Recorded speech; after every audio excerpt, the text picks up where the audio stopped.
Urgente, o Kremlin mergulhou no silêncio. Putin desapareceu. 10 dias decisivos. Um golpe em Moscou finalmente começou. A elite russa não mede mais as palavras. O fogo da vingança foi aceso. Chechenos se preparam para acabar com Putin e tomar a capital da Federação Russa. Informações chocantes. É a vitória da Ucrânia. A União Europeia aprovou o pacote de ajuda vital para Kiev e fechou a torneira da Rússia. Um tapa público na cara do Kremlin. Sensacional! Os Estados Unidos entram em nova fase de tensão. A popularidade de Trump está despencando. O sistema americano tirou o poder do presidente e prepara sua destruição total. Serviços secretos ignoram ordens e testam inteligência artificial proibidas escondidas. Ao mesmo tempo, a China encerra a guerra da Rússia contra a Ucrânia. Russos gritam e tentam culpar Pequim pelos seus próprios fracassos. O encontro de ditadores trará o triunfo para a Ucrânia. E tudo isso aconteceu agora mesmo. Olá, eu sou Darina Gutzcalo e nós estamos começando. Urgente, há um silêncio estranho no Kremlin. Putin sumiu por 10 dias seguidos. As elites podem estar tramando um golpe bem debaixo do nariz do ditador. Nesse cenário, várias versões surgiram de imediato, desde problema de saúde até boatos de tensão entre as elites. Dizem que o chefe do Kremlin pode ter reduzido sua atividade pública, e não foi por acaso. Fotos publicadas recentemente de sua última aparição, há 10 dias, mostram o líder russo em um serviço solene da Igreja Ortodoxa na Páscoa. E essa foi a última vez que ele foi visto fora dos muros do Kremlin. Ele teve reuniões em seu gabinete, mas o mundo exterior parece estar inacessível para o idoso líder agora. É bem provável que uma tempestade se aproxime e o ditador russo pode não sobreviver a ela. Durante o fim de semana, surgiram boatos de um golpe de Estado, alegando que a cúpula do Kremlin estaria preparando um plano para removê-lo, pois a tensão no aparato de segurança de Moscou atinge um ponto crítico. Além disso, a mídia diz, citando a inteligência da Estônia, que a luta pelo poder terá o codinome Operação Crepúsculo. Figuras econômicas, políticas e militares se rebelam contra o ditador para proteger suas próprias fortunas. Contudo, isso não é tudo. Ao mesmo tempo, nativos da Ásia Central e do Cáucaso que vivem na capital russa também iniciam seu próprio levante. Muçulmanos preparam uma revolta em Moscou com o objetivo de tomar o poder. Para isso, um movimento clandestino especial está sendo criado lá. A propósito, na época, o camarada Assad perdeu o poder exatamente assim. Parece que, de fato, o regime de Putin pode sofrer vários golpes de uma só vez. O líder comunista russo, Gennady Zyuganov, em discurso na Duma, declarou o colapso inevitável da economia russa e alertou sobre o risco de revolução. Nós já lhes dissemos 10 vezes, o colapso da economia é inevitável. O primeiro trimestre foi um fracasso total, chegamos ao fundo. Se não tomarem medidas financeiras e econômicas urgentes, no outono enfrentaremos o que aconteceu em 1917. Não temos o direito de repetir isso. Será que realmente chegou o momento em que Putin será derrubado? O que realmente acontece a portas fechadas e se há motivos para falar de agitação interna, ainda não se sabe ao certo. Acompanhamos o desenrolar dos fatos. Esta é uma vitória de Kiev. Embaixadores da União Europeia aprovaram um pacote de 90 bilhões de euros para a Ucrânia e o 20º pacote de sanções para a Rússia. Isso foi divulgado pela primeira vez pelo jornalista da Rádio Liberdade, Ricardo Joswiak. O procedimento formal por escrito já foi iniciado e terminará amanhã à tarde. Na véspera, soube-se que a Ucrânia, conforme solicitado pela União Europeia, reparou o trecho danificado do oleoduto Druzhba. Relacionamos a isso o desbloqueio do pacote de apoio europeu para a Ucrânia, que já havia sido aprovado pelo Conselho Europeu. Lembrando que, em dezembro, na cúpula da União Europeia, foi decidido um grande empréstimo para a Ucrânia de 90 bilhões de euros para os anos 2026 e 2027, sob garantias do orçamento da União. Alguns países, como Hungria, Eslováquia e República Tcheca, estavam céticos quanto à participação na época, mas ainda assim apoiaram a decisão. Então começou a parte mais interessante. Na fase final, em abril, Budapeste pisa fundo no freio. O governo de Viktor Orbán está bloqueando o processo e impondo sua condição, a retomada do trânsito de petróleo russo pelo Druzhba. Mas o cenário político mudou. Após as eleições de 12 de abril, Orbán perdeu terreno e o novo favorito? o líder da oposição, Peter Magyar, sinalizou que não irá interferir. Um sinal alarmante vindo do outro lado do oceano. O índice de aprovação de Donald Trump cai para os níveis mais baixos de todo o seu mandato político. A situação ganha força rapidamente e se torna um dos temas políticos internos de maior repercussão em Washington. Uma pesquisa mostrou que apenas 36% dos americanos aprovam o trabalho de Trump como presidente, sem mudanças em relação ao anterior. Maior índice de aprovação no mandato atual, 47%, Trump teve logo após a posse. A sociedade americana questiona cada vez mais o equilíbrio do chefe da Casa Branca em meio a declarações geopolíticas duras, tensões com o Irã e disputas barulhentas que vão além da política habitual. 51% dos americanos, incluindo 14% dos republicanos, 54% dos independentes e 85% dos democratas, disseram que a agilidade mental de Trump piorou no último ano. Parece que a Casa Branca perdeu totalmente o controle da situação. Donald Trump tornou-se um presidente que ninguém ouve. Nem líderes mundiais, nem seus próprios militares em Washington prefeririam não falar sobre isso. Agências federais dos Estados Unidos violaram secretamente uma ordem direta do presidente. Apesar de sua proibição, o Departamento de Comércio e Serviços de Inteligência continuam a testar secretamente uma poderosa inteligência artificial. Agências federais e funcionários do governo estão ignorando discretamente a proibição do presidente Donald Trump da colaboração com a startup Anthropic, que desenvolve inteligência artificial, pois o interesse e a preocupação com o novo e potente modelo de IA desta empresa continuam a crescer. Seriam estes os primeiros sinais de que a era política de Donald Trump está chegando ao fim e Washington será forçada a escolher um novo líder para a América antecipadamente? Acompanhamos o desenrolar dos fatos. Tudo está sendo decidido agora mesmo. Putin envia sinais sobre o fim da chamada Operação Militar Especial. O mais interessante é que parece que o Kremlin até decidiu em quem colocar a culpa por seus fracassos. Vocês ficarão chocados, mas Putin aponta para Pequim e para aquele que seria seu melhor amigo, Xi Jinping. É curioso que, cada vez mais, o espaço público aponte a China como culpada pela longa duração da chamada Operação Militar Especial. As redes sociais russas estão explodindo com mensagens intensas. O que antes era discutido apenas por insinuações, agora vem a público abertamente. E isso pode significar uma mudança séria na retórica internacional e uma nova fase de confronto geopolítico. Poderia-se pensar que são intrigas de agentes americanos, calúnias sujas e acusações cruéis, mas, infelizmente, é a realidade. O único consolo parcial, embora não desejemos mal a ninguém, é que haverá um acerto de contas pela falsidade comercial. Especialistas russos notam cada vez mais que a visão da China sobre seu papel no mundo diverge das pretensões russas de ser uma grande potência. E que o abismo só aumenta. Isso ficou especialmente evidente diante da situação no Golfo Pérsico. Como resultado, o valor da Rússia como parceira para a China está diminuindo. E nem mesmo a visita de Putin à China parece que salvará Moscou do fracasso. O ditador russo terá mesmo que baixar a cabeça e declarar derrota. O Kremlin pode receber um sinal sobre a necessidade de encerrar a guerra, não por um acordo formal, mas pelo reconhecimento do esgotamento real. Moscou ferve com isso, enquanto os ucranianos riem abertamente dos russos. Esta arma disseram um golpe duplo, um triunfo transmitido ao vivo. Malyuk, Vampiro, bate campeão Sam. E não é apenas tecnologia, são ataques psicológicos antes mesmo da batalha.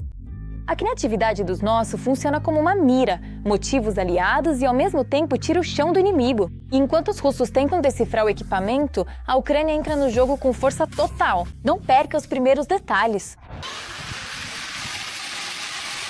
O famoso P-1 Sam destrói um drone Shahed de ataque. Um míssil com o nome elegante de Flamingo destrói a oficina de uma fábrica de mísseis Iskander em Votkinsk. O Vampiro faz o inimigo sangrar. Estamos apenas começando a atuar na vila, nas casas, nos porões, com apoio para nos escondermos logo. Lá a Esquelética está operando, a Yaga está operando. As armas ucranianas destroem o inimigo e o provocam com seus nomes. Isso motiva os nossos, assusta o inimigo e é uma história e prática absolutamente normais. das quais fazemos um uso muito bem sucedido. A criatividade é eficaz e os armeiros ucranianos provam isso. Eles apelidaram ironicamente um drone de reconhecimento de vovó e provavelmente é sobre aquela velha que sabe tudo sobre todos. Ou tem este aqui também. Então, estamos testando o drone Doom, Pronto? em paralelo com o Darka, sistema de lançamento dos Vespas de Aço. Os R-Ebs Babá e Gretz são folclóricos, como os bombardeiros Vampira e Perum. Perun é o deus do vento. Como resultado, quando bombardeiro pesado passa, o inimigo sente todas as flutuações da pressão atmosférica devido às explosões de bombas pesadas. O vampiro começa a sair para sua caçada. Os russos têm tanto medo dos nossos bombardeiros pesados que os chamam de Baba Yaga. Pro azar deles. E os nossos rapazes começaram a fazer alguns emblemas, onde a Baba Yaga tá no pilão, escrito Baba Yaga e tudo mais. O nome Vampiro não surgiu de imediato. Esse bombardeiro é um projeto de um dos engenheiros. E naquela época eles chamavam de Hexacóptero 1, Hexacóptero 2, Hexacóptero 3. E em certo momento um militar liga para esse engenheiro e diz: "Você pode nos enviar um vampiro para o fronte?" Como já sabemos hoje em dia, o vampiro é o drone mais produtivo e eficaz no fronte. A escolha do nome acerta em cheio. É algo certeiro e, às vezes, muito engraçado. Este é o Pil-Ansan. Popularmente, todos sabem como chamamos entre nós. E tudo começou com os desenvolvedores. Naquela época, dentro da empresa, os rapazes chamavam o drone que estavam desenvolvendo de Pinto. A semelhança visual foi o principal fator para o chamarem assim. Queríamos manter esse nome, digamos assim, apenas visualmente, em um formato um pouco mais adequado. E agora esse nome é conhecido não apenas na Ucrânia. Aqui tem um vídeo de uma exposição de armas na Arábia Saudita. Este é o Pil-Ansan. E você conta como ele realmente se chama? Você explica depois para os estrangeiros que este é o ucraniano. Sim, eu explico. Você diz aos estrangeiros que eles atingem shaheeds russos com paus ucranianos? Atualmente, ele está entre os 3 melhores em eficácia e aumenta constantemente o número de abates. No momento, já são mais de 2.000 shaheeds abatidos e mais de 3.000 alvos aéreos totais derrubados. Nossos combatentes já chamam o abate de alvos inimigos de forma certeira. Existe uma expressão, empintaram. Bem, então, ao meio, o Shahed não foi apenas abatido, foi empintado. E recentemente, a lista de nomes de memes se expandiu. Agora irritamos os russos não apenas com os Pil-Ansans. Também tem o D1L, Dark e o OYB-1. Então, para as pessoas, são apenas nomes, mas para os militares são nomes mais engraçados. É isso. Os russos, quando ouvem, nós imaginamos drones, certo? Mas eles imaginam outra coisa. E talvez por isso, para alguns deles seja até doloroso. Os russos são rígidos, mas nossos defensores são alegres e entusiasmados. E o humor, como se sabe, salva até mesmo uma guerra.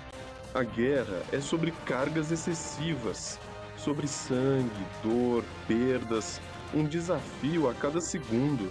Nomes assim, eles adicionam um certo humor em nossas fileiras, e quando isso surge, é discutido.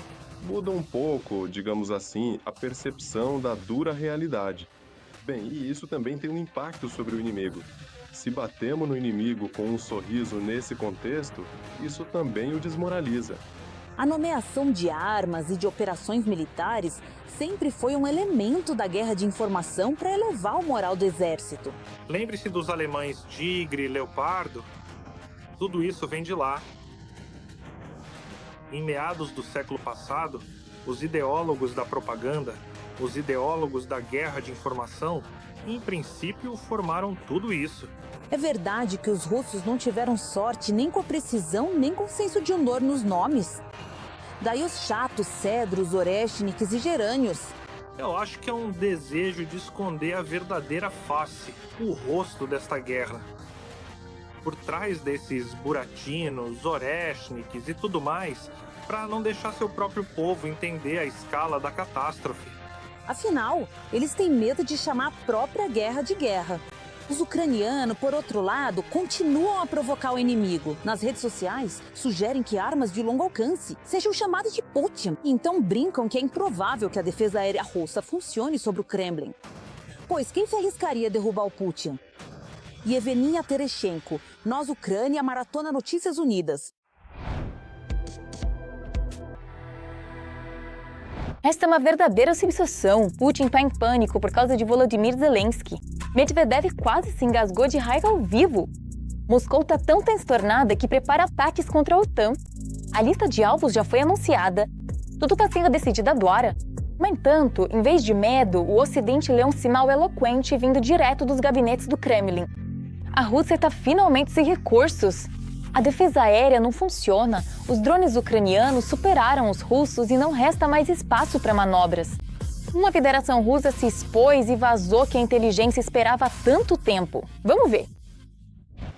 As ameaças de Moscou aos países da União Europeia não passaram despercebidas em Bruxelas. A Rússia é um estado agressor, com comportamento criminoso. Isso se manifesta não apenas na Rússia, onde Putin praticamente destruiu sua posição. Não apenas na Ucrânia, mas em todo o mundo. Em seus planos estão repressão, assassinatos, ameaças, destruição. E é exatamente isso que eles estão tentando fazer agora. Na quinta-feira, o Ministério da Defesa da Rússia publicou listas e endereços de empresas na Europa supostamente ligadas à produção de drones e componentes para a Ucrânia. A lista russa incluiu alvos na República Tcheca, Alemanha, Dinamarca, Itália, Letônia, Reino Unido, além de Turquia e Israel. O vice-presidente do Conselho de Segurança da Rússia, Medvedev, chamou-os de alvos potenciais para as Forças Armadas russas. O fabricante deste drone, uma empresa alemã, tornou-se agora um alvo potencial da Federação Russa. Ou seja, a qualquer momento a Rússia pode lançar um ataque com mísseis contra ela. A empresa está localizada perto de uma das cidades mais densamente povoadas do país, Frankfurt am Main. Portanto, seus moradores também estão em perigo. A Rússia não está nem um pouco interessada na paz. Apoiamos a Ucrânia para que ela resista e sobreviva a este terrorismo militar. Por sua vez, a União Europeia continuará a envolver-se e a intensificar esforços para apoiar a Ucrânia com sanções e ajuda financeira e de defesa. A primeira lista russa enumera filiais de empresas ucranianas da União Europeia localizadas em Londres, Munique, Riga, Praga e Vilnius. A mídia lituana verificou a informação e relatou que na rua indicada na lista russa existem 700 empresas civis e nenhuma delas está ligada a atividades militares. Mas agora a ameaça russa também paira sobre elas. Na segunda lista estão fábricas estrangeiras que produzem componentes para drones. As ameaças do Kremlin não se esperam à Europa.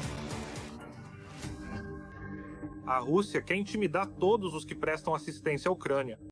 Mas nós não damos atenção a isso. Não permitiremos que os russos nos intimidem ou nos ameacem. Continuaremos a apoiar a Ucrânia daqui para frente.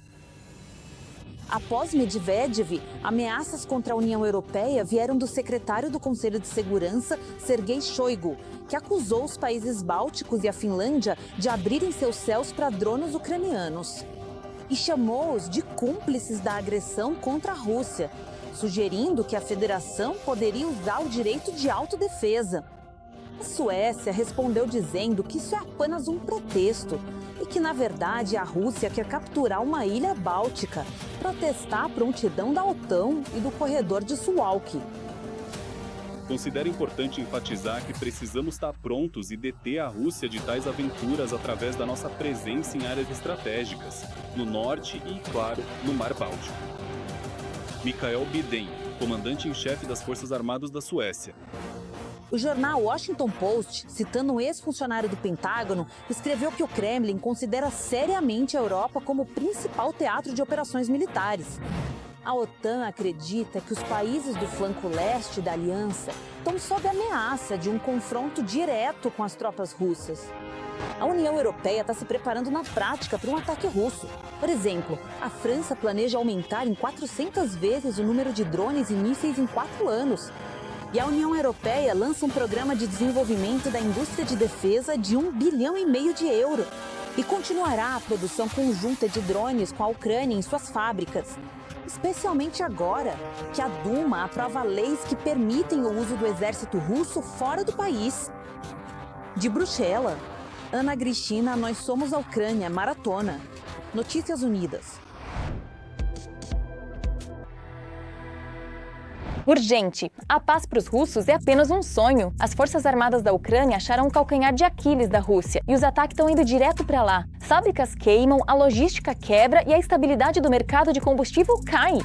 A Rússia é forçada a tapar buracos constantemente em vez de se desenvolver. Putin não imaginava o triunfo dessa maneira. Agora as forças de defesa da Ucrânia estão no comando. Quanto tempo mais o inimigo vai aguentar? Previsões que com certeza vão te chocar. Não perca! O país posto de gasolina está encolhendo. Meu podrezinho, Como os drones ucranianos derrubam persistentemente as exportações de petróleo russas. Eles encontraram esse ponto fraco vital. Quanta matéria-prima dos invasores essas explosões implacáveis já consumiram?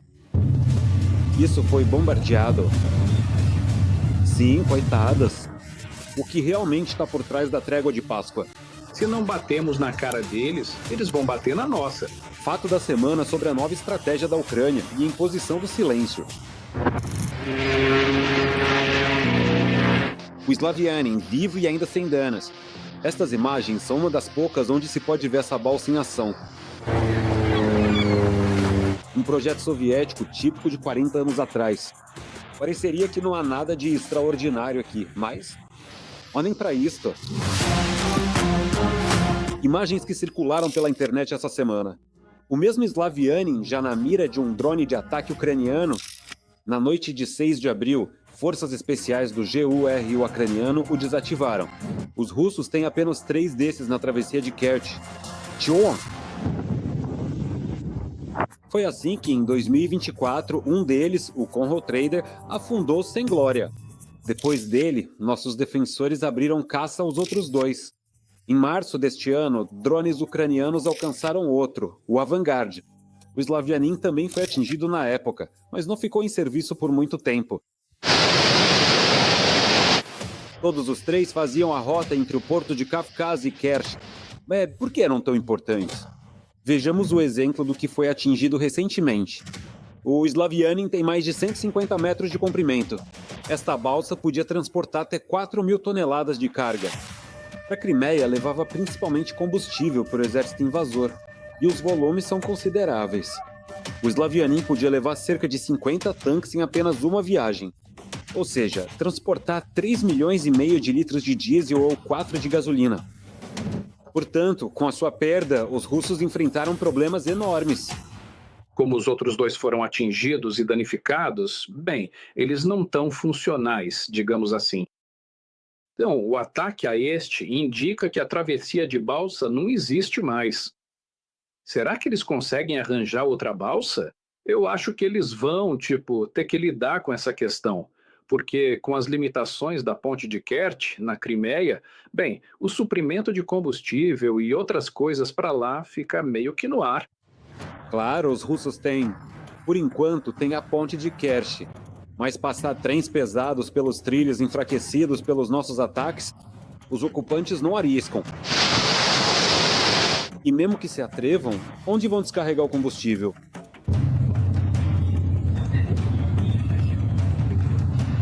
Dá para ver a chama até do espaço e já faz alguns dias.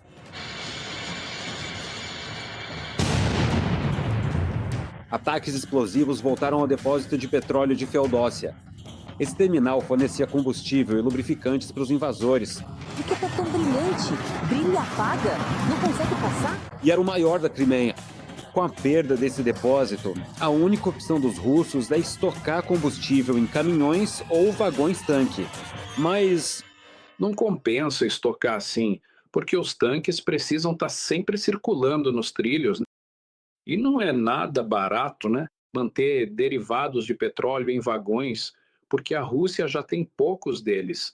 E imagina quantos seriam necessários para guardar centenas de milhares de toneladas de combustível. É impossível. E os tanques estão longe de ser o único problema. A maior parte desses suprimentos vai para o agrupamento sul do exército de ocupação. Então a palavra escassez já está sendo aprendida por lá também. A geografia dos ataques ao setor petrolífero russo é bem ampla. Além na península ocupada, os drones ucranianos costumam chegar muito mais longe, e isso parece ser uma nova estratégia. pega fogo quase todo dia, como aqui, na noite de 10 de abril, na região de Volgogrado. Um incêndio visível a 20 quilômetros atinge a principal artéria de combustível, Volgogrado-Tikhoretsk. Por ela, o diesel é bombeado para o sul, até a própria Novorossiysk, cujos moradores parecem já estar se acostumando com a agitação de Putin.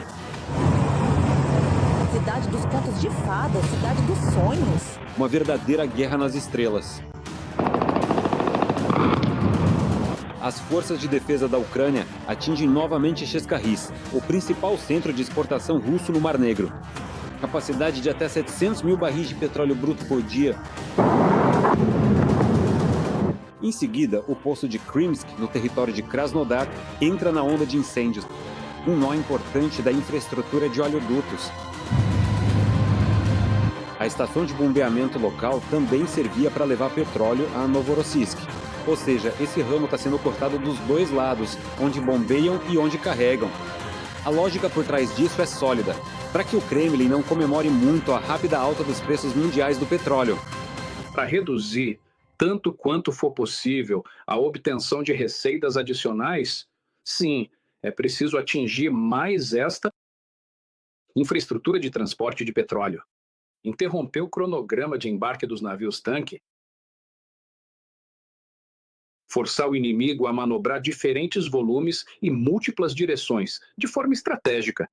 Reduzir e, idealmente, eliminar de vez as receitas russas com a venda de petróleo. Este é o objetivo estratégico das nossas forças de defesa. Afinal, quanto menos dinheiro no Kremlin, menos projéteis, drones e soldados contratados chegarão à Ucrânia. Os pontos fracos dos invasores já estão marcados no mapa há muito tempo, e nossos drones já conhecem essas coordenadas. A exportação do petróleo russo segue por 3 rotas, no Mar Negro, através do porto de Novorossiysk, e outro ramo através dos terminais no Báltico. E os volumes de matéria-prima que saem daqui já estão sendo corrigidos pelos drones ucranianos. Primorsk e Ust-Luga reduziram os embarques em mais da metade. A única rota de petróleo que a Ucrânia ainda não alcançou é o oleoduto pro porto de Nakodka, na costa do Mar do Japão. As perdas totais dos russos são difíceis de calcular, pois o preço do petróleo ainda oscila, mas os valores são simplesmente astronômicos. Existem vários cálculos. A Bloomberg apresenta, por exemplo, um valor entre 1 bilhão e 3 bilhões de dólares. A Reuters faz o mesmo. Bem, eu acho que algo em torno de 2 a 2 bilhões e meio de dólares. A Rússia já perdeu com esses ataques. Mas nem isso é o mais importante. O principal é que a Ucrânia encontrou esse ponto fraco, do inimigo. Encontrou é pouco dizer. Pressionou tanto que o inimigo já não consegue respirar. Provavelmente é por isso que, nos últimos dias, tem se falado ainda mais sobre uma trégua energética. O chefe do gabinete do presidente, Kirilo Budanov, sugeriu: nossos parceiros estratégicos não se oporiam se os ucranianos deixassem em paz as exportações de petróleo russas. Dizem que o mercado já está instável o suficiente. Kiev não se opõe, mas com a condição de que Moscou pare os bombardeios primeiro. Usamos nossas armas, nos defendemos. Se não batermos na cara deles, eles baterão na nossa e nem nos levarão em conta. Nem sentirão o que é a guerra. E por isso é preciso responder. Nós estamos respondendo. E parece que essa estratégia está funcionando. 32 horas de silêncio. Moscou finalmente concorda, mas não em uma trégua energética, e sim em uma trégua de Páscoa. O petróleo prevalece. Vemos que esses ataques tiveram um certo impacto. Após esses ataques das forças armadas ucranianas, esse Führer percebeu que eles são muito sensíveis. E foi por isso que ele concordou. Mas seja como for, parece que o Kremlin já aprendeu uma lição importante. Drones ucranianos estão atingindo o setor de petróleo russo, de forma muito dolorosa. Pavlo Vassiliev, Fact ICTV, Edine Novini. Com isso, encerramos a nossa edição. Continuamos acompanhando agora mesmo os eventos mais atuais para contá-los a vocês em primeira mão. Não se esqueça de se inscrever. Até logo!